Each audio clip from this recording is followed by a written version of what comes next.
Hello everyone, my name is Pawan और आज हम बात करने वाले हैं हाइड्रोजन बॉन्ड की। केमिकल बॉन्डिंग में ये एक बहुत इम्पॉर्टेंट टॉपिक है और इस इम्पॉर्टेंट टॉपिक से कुछ क्वेश्चंस भी एग्ज़ाम में पूछे जाते हैं, तो आपको ये टॉपिक बहुत ध्यान से समझना है।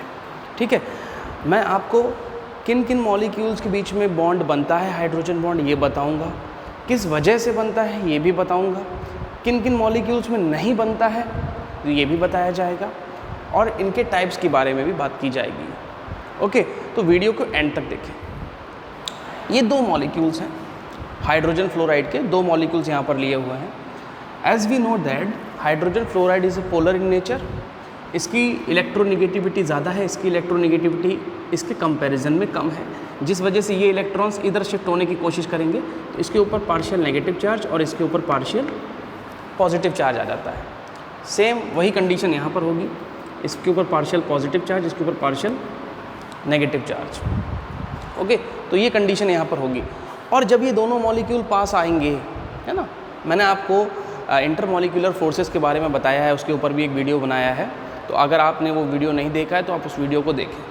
अब ये दोनों पोलर हैं, तो जब ये दोनों पास आएंगे तो इनके बीच में कुछ ना कुछ फोर्स ऑफ अट्रैक्शन लगेगा। ठीक है, लगेगा, बिल्कुल लगेगा, जिस वजह से इनके बीच में एक बॉन्ड बन जाएगा। बात समझ रहे हैं? इसके बीच में देखिए, यहाँ पर ये हाइड्रोजन है और ये एक इलेक्ट्रोनेगेटिव एटम है। हाइड्रोजन इस मॉलिक्यूल का है, इलेक्ट्रोनेगेटिव एटम इस मॉलिक्यूल का है। बात समझ रहे हैं? तो इनके बीच में ये बॉन्ड बन रहा है, इस बॉन्ड को ही हम क्या बोल दे रहे हैं? हाइड्रोजन बॉन्ड, है ना। इस बॉन्ड को ही हम क्या बोल रहे हैं? Hydrogen bond. जो बॉन्ड हाइड्रोजन एटम, ठीक है, और इलेक्ट्रोनेगेटिव एटम के बीच में बन रहा है, इसी को हम क्या बोल रहे हैं? Hydrogen bond. ठीक है, तो हाइड्रोजन बॉन्ड आप ये कह सकते हैं कि there is an electrostatic force of attraction. Electrostatic word मैंने क्यों लाया हूँ? इलेक्ट्रोस्टैटिक चार्जेस की वजह से ये फोर्स ऑफ अट्रैक्शन जो है, जब दो अपोजिट चार्जेस के बीच में कोई भी फोर्स ऑफ अट्रैक्शन लगता है तो उसको आप इलेक्ट्रोस्टैटिक फोर्स ऑफ अट्रैक्शन कहते हैं। ओके, तो ये इलेक्ट्रोस्टैटिक फोर्स ऑफ अट्रैक्शन है। बात समझना इस चीज़ को, ये इलेक्ट्रोस्टैटिक फोर्स ऑफ अट्रैक्शन है, जिस वजह से ये दोनों मॉलिक्यूल्स आपस में बंध गए और यहाँ पर एक बॉन्ड बन गया है, जिसको हमने बोला है हाइड्रोजन बॉन्ड। हाइड्रोजन बॉन्ड जो है, इसमें सबसे पहली चीज़ तो ये है कि कंडीशंस क्या क्या होनी चाहिए, है ना। हाइड्रोजन बॉन्ड बनने के लिए क्या क्या चीज़ें ज़रूरी हैं? सबसे पहली चीज़ तो हाइड्रोजन एटम। हाइड्रोजन एटम ही होना चाहिए, हाइड्रोजन के बीच में ही बनेगा। हाइड्रोजन अगर नहीं होगा, किसी और के बीच में बन रहा है, तो उसको आप हाइड्रोजन बॉन्ड नहीं बोल सकते, है ना। दूसरी चीज़ क्या चाहिए? Electronegative atom. Electronegative atom, electronegative atom चाहिए जिसकी इलेक्ट्रोनेगेटिविटी हाइड्रोजन एटम से ज़्यादा हो। ध्यान रखें। ओके, ये दो चीज़ें हमारे लिए बहुत इंपॉर्टेंट हैं, सबसे ज़्यादा इंपॉर्टेंट ये दो चीज़ें। हाइड्रोजन बॉन्ड बनने के लिए पहली चीज़ तो हाइड्रोजन एटम की ज़रूरत है आपको, और दूसरी चीज़ इलेक्ट्रोनेगेटिव एटम की ज़रूरत है, तभी हाइड्रोजन बॉन्ड बन सकता है। ठीक है, तो हाइड्रोजन बॉन्ड को अगर हम डिफाइन करना चाहें तो कैसे कर दें? It is an electrostatic force of attraction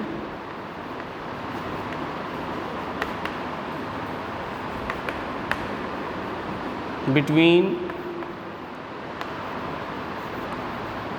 hydrogen and electronegative atom.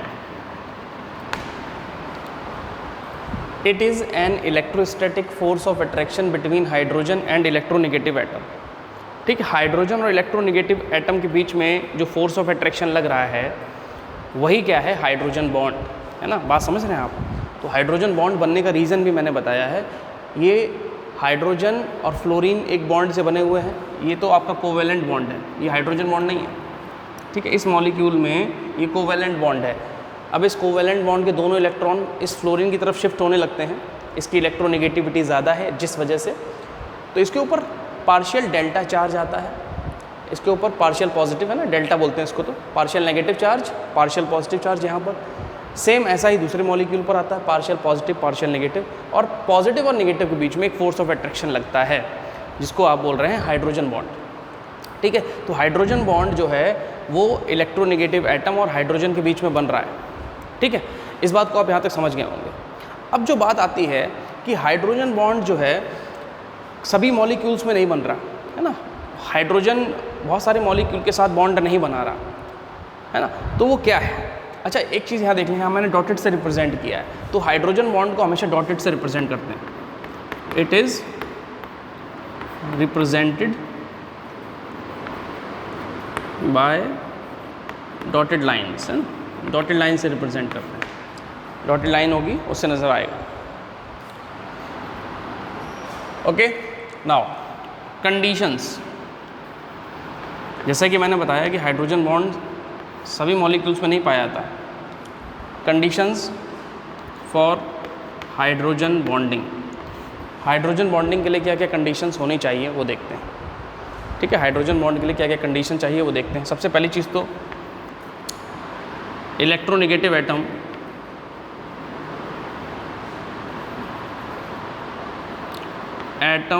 which is more electronegative than hydrogen. पहली कंडीशन तो ये है कि हमें एक इलेक्ट्रोनेगेटिव एटम चाहिए जिसकी इलेक्ट्रोनेगेटिविटी हाइड्रोजन से ज़्यादा हो। इलेक्ट्रोनेगेटिविटी क्या होती है? शेयर्ड पेयर इलेक्ट्रॉन्स को अपनी तरफ खींचने की टेंडेंसी, मतलब जो एटम इलेक्ट्रॉन्स को अपनी तरफ जल्दी खींच लेता है, आसानी से खींच लेता है, वो ज़्यादा इलेक्ट्रोनेगेटिव माना जाता है।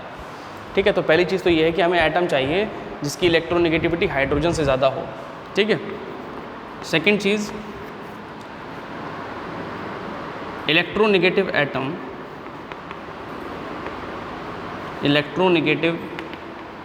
Atom should be smaller in size. ये ध्यान रखना है आपको, साइज़ में छोटा होना चाहिए। इलेक्ट्रोनेगेटिव एटम जो है वो साइज़ में छोटा होना चाहिए। जैसा कि आप सभी जानते हैं कि हाइड्रोजन जो है वो साइज़ में बहुत छोटा है।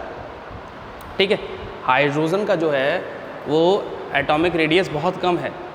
अगर उसके साथ कोई ऐसा एटम आ जाए जिसका एटॉमिक रेडियस बहुत ज़्यादा हो हाइड्रोजन के कंपैरिजन में, बात समझ रहे हैं, तो बॉन्ड नहीं बनेगा, है ना। बहुत बड़ा साइज़ है जिस वजह से बॉन्ड नहीं बन पाएगा, ध्यान रखिएगा। तो साइज़ बड़ा होगा तो हाइड्रोजन बॉन्ड नहीं बनेगा। इलेक्ट्रोनेगेटिव एटम तो चाहिए, लेकिन साइज़ में कैसा होना चाहिए? वो भी कम साइज़ का होना चाहिए, छोटा ही होना चाहिए ना, स्मॉल इन साइज़, है ना, कंपेरेबल साइज़ होना चाहिए, ऐसा नहीं कि बहुत बड़ा आ गया। चलिए अब देखते हैं कुछ एग्जांपल्स कि जिसमें हाइड्रोजन बॉन्ड नहीं बनता है। पहले आप इसको एक नोट कर लें कि मैंने दो कंडीशंस बताई हैं कि इलेक्ट्रोनेगेटिव एटम होना चाहिए, ठीक है, पहली कंडीशन तो यही है। दूसरी, इलेक्ट्रोनेगेटिव एटम जो होना चाहिए वो कैसा होना चाहिए? साइज़ में छोटा होना चाहिए। कैसा होना चाहिए?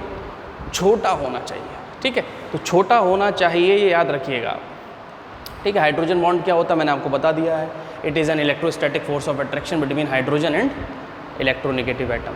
इलेक्ट्रोस्टैटिक वर्ड क्यों यूज़ किया गया है?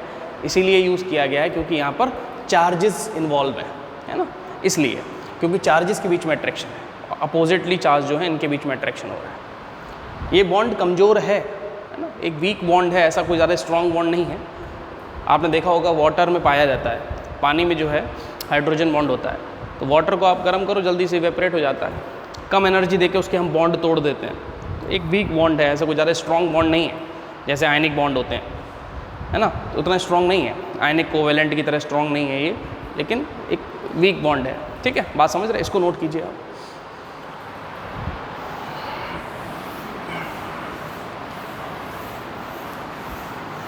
और वीडियो अगर अच्छा लग रहा हो तो प्लीज़ सब्सक्राइब कर दीजिए चैनल को, ताकि आप सारे वीडियोस को देख सकें, जो भी वीडियो मैं अपलोड करता हूँ आप तक पहुँच जाएंगे, ठीक है। तो अब देखिए, इन H2O hydrogen bond is found but not in H2S, H2S में क्यों नहीं? अब ऑक्सीजन, सल्फर, ये दोनों एक ही फैमिली के मेंबर हैं। अब इसमें तो हाइड्रोजन बॉन्ड है, इसमें क्यों नहीं है ना? इलेक्ट्रोनेगेटिव ये भी है, इलेक्ट्रोनेगेटिव ये भी है। अब यहाँ पर वही क्वेश्चन आ गया, साइज क्या है सल्फर का? बड़ा है। Sulphur is large in size, size में कैसा है? बड़ा है। साइज में बड़ा है, साइज में बड़ा होने की वजह से मैंने आपसे क्या कहा, साइज छोटा होना चाहिए, है ना? तो इसकी इलेक्ट्रोनेगेटिविटी ऑक्सीजन के कंपैरिजन में कम हो गई, इसकी इलेक्ट्रोनेगेटिविटी ऑक्सीजन के कंपैरिजन में कम हो गई। बात समझ रहे हैं? साइज बढ़ने से क्या होता है, इलेक्ट्रोनेगेटिविटी भी क्या होती है, वो कम होती जाती है। तो सल्फर बड़ा है साइज में, जिस वजह से हाइड्रोजन बॉन्ड ये नहीं बनाता। ये रीज़न है, sulphur is large in size. और इसीलिए आपने देखा होगा कि H2S जो है वो हमेशा गैसियस फॉर्म में मिलेगी आपको। हाइड्रोजन सल्फाइड एक गैस है, बदबूदार गैस, बहुत गंदी महक आती है। तो H2S जो है वो आपको गैसियस फॉर्म में इसीलिए मिलती है क्योंकि उसमें हाइड्रोजन बॉन्ड नहीं बनता। वाटर में क्या होता है, हाइड्रोजन बॉन्ड बन जाता है। वाटर के जो मॉलिक्यूल्स हैं, इसमें ऑक्सीजन और हाइड्रोजन के बीच में क्या बन रहा है, यहाँ पर हाइड्रोजन बॉन्ड बन जाते हैं। ये हाइड्रोजन बॉन्ड है, यहाँ पर यहाँ हाइड्रोजन बॉन्ड बन रहा है। लेकिन H2S में इस तरीके के हाइड्रोजन बॉन्ड नहीं बनते, है ना? H2S में इस तरीके का कोई भी बॉन्ड नहीं बन रहा है। क्यों नहीं बन रहा? क्योंकि सल्फर का साइज़ जो है वो बड़ा है कंपैरिजन टू ऑक्सीजन, है ना? Sulphur is large in size, या larger in size than oxygen, ये भी लिख सकते हैं। दोनों एक ही परिवार के हैं, एक ही फैमिली से बिलोंग करते हैं, लेकिन ऑक्सीजन हाइड्रोजन बॉन्ड बनाता, सल्फर नहीं बनाता, क्योंकि सल्फर का साइज़ बड़ा होता है, ऑक्सीजन का साइज़ छोटा होता है। और मैंने आपको पहले भी बताया कंडीशन, साइज़ छोटा होना चाहिए इलेक्ट्रोनेगेटिव एटम का, ठीक है? इसी तरह से HF फॉर्म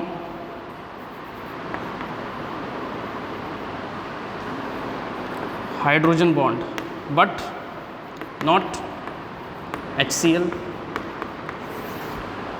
HCl नहीं बनाता। अब F मीन्स फ्लोरीन और क्लोरीन सेम फैमिली से बिलोंग करते हैं, सेम फैमिली है इनकी, सेम चार्ज है, इसके ऊपर भी -1 नेगेटिव, इसके ऊपर भी -1 है नेगेटिव। तो फिर ये क्यों नहीं बना रहा? HCl में हाइड्रोजन बॉन्ड क्यों नहीं है? HF में हाइड्रोजन बॉन्ड है, HCl में नहीं है। HF में हाइड्रोजन बॉन्ड पाया जाता है, यहाँ पर है हाइड्रोजन बॉन्ड, लेकिन HCl में नहीं। वही चीज़ है, साइज़ बड़ा है। HCl का जो Cl का साइज़ है क्लोरीन का, वो कंपैरिजन टू फ्लोरीन बहुत बड़ा है, साइज़ में ज़्यादा है क्लोरीन, इस वजह से हाइड्रोजन बॉन्ड नहीं। ठीक है, आई थिंक आपको समझ में आ गया होगा, साइज़ छोटा होगा तभी बनेगा हाइड्रोजन बॉन्ड। ठीक है, बहुत इंपॉर्टेंट कंडीशन है इसके लिए, साइज़ छोटा होना चाहिए, इलेक्ट्रोनेगेटिव एटम का साइज़ छोटा होना चाहिए। ठीक है, अब बात करते हैं हाइड्रोजन बॉन्ड्स के टाइप्स की। कितने टाइप के हाइड्रोजन बॉन्ड्स होते हैं? हाइड्रोजन बॉन्ड 2 तरह के होते हैं। अब वो 2 तरह के कौन कौन से हैं वो देखते हैं।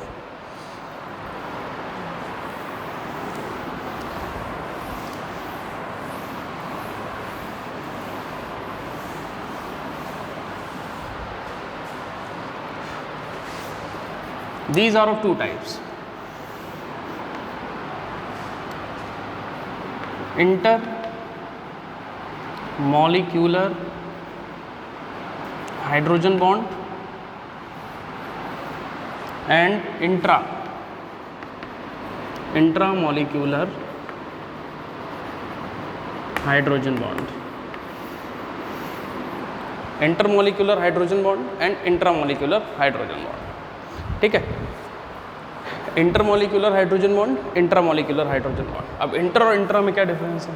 देखिए, when hydrogen bond is formed between hydrogen of one molecule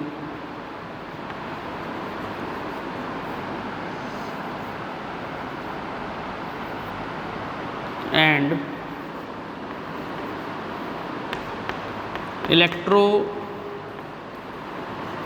negative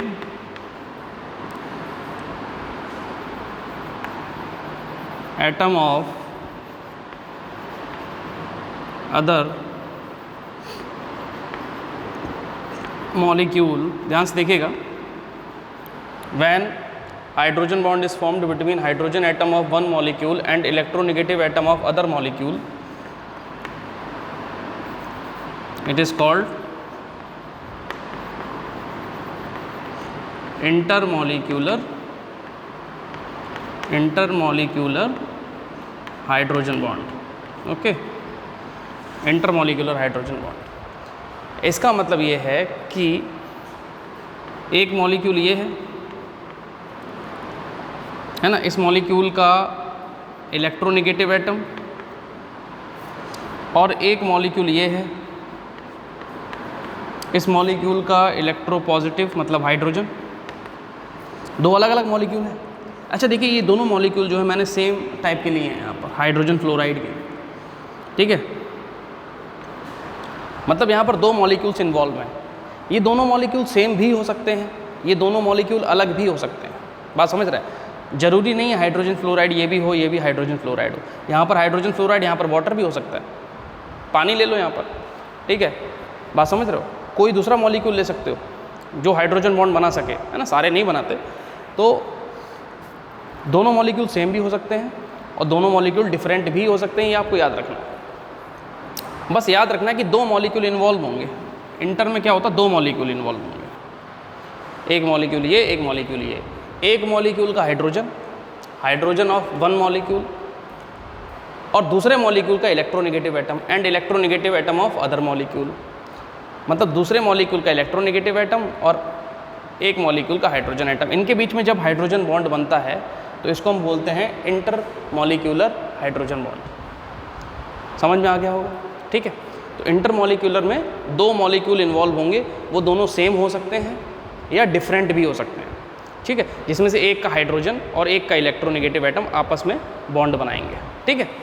intra में क्या होता है, when hydrogen bond is formed between hydrogen and electronegative atom within same molecule. अब इसको देखिए, यहाँ पर मॉलिक्यूल एक ही है, विदिन सेम मॉलिक्यूल। इसमें दो अलग अलग मॉलिक्यूल थे, है ना, इसमें एक ही मॉलिक्यूल के अंदर होगा सब कुछ। देखिए ज़रा,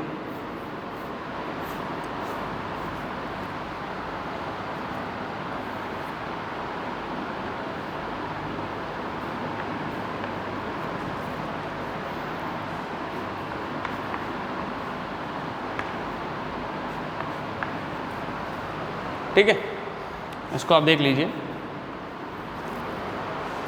ये है ऑर्थो नाइट्रोफिनॉल, है ना, ऑर्थो नाइट्रोफिनॉल, है ना। जब आप ऑर्गेनिक केमिस्ट्री पढ़ेंगे तो आप इस तरीके के कंपाउंड्स के बारे में जानेंगे, ठीक है, ऑर्गेनिक केमिस्ट्री में। ये ऑर्थो नाइट्रोफिनॉल है, बात समझ रहे हैं। इसमें नाइट्रो ग्रुप लगा हुआ है, NO2 का स्ट्रक्चर आपने पहले भी देखा हुआ है, इसी तरीके से बनता है ना। NO2 इस तरीके से बना लेते हैं हम लोग। OH लगा हुआ है। अब इसका हाइड्रोजन और इसका ऑक्सीजन, ये बना बॉन्ड है यहाँ पर। इसका हाइड्रोजन और इसके ऑक्सीजन के बीच में ये बॉन्ड बन रहा है, ये जो है आपका क्या है, हाइड्रोजन बॉन्ड। बात समझ रहे हैं? इसका हाइड्रोजन, इसका ऑक्सीजन, इनके बीच में जो बॉन्ड बन रहा है, देखिए ये एक ही मॉलिक्यूल है, इसमें दो मॉलिक्यूल्स इन्वॉल्व नहीं है, एक ही मॉलिक्यूल है। और इसमें दो मॉलिक्यूल्स इन्वॉल्व थे।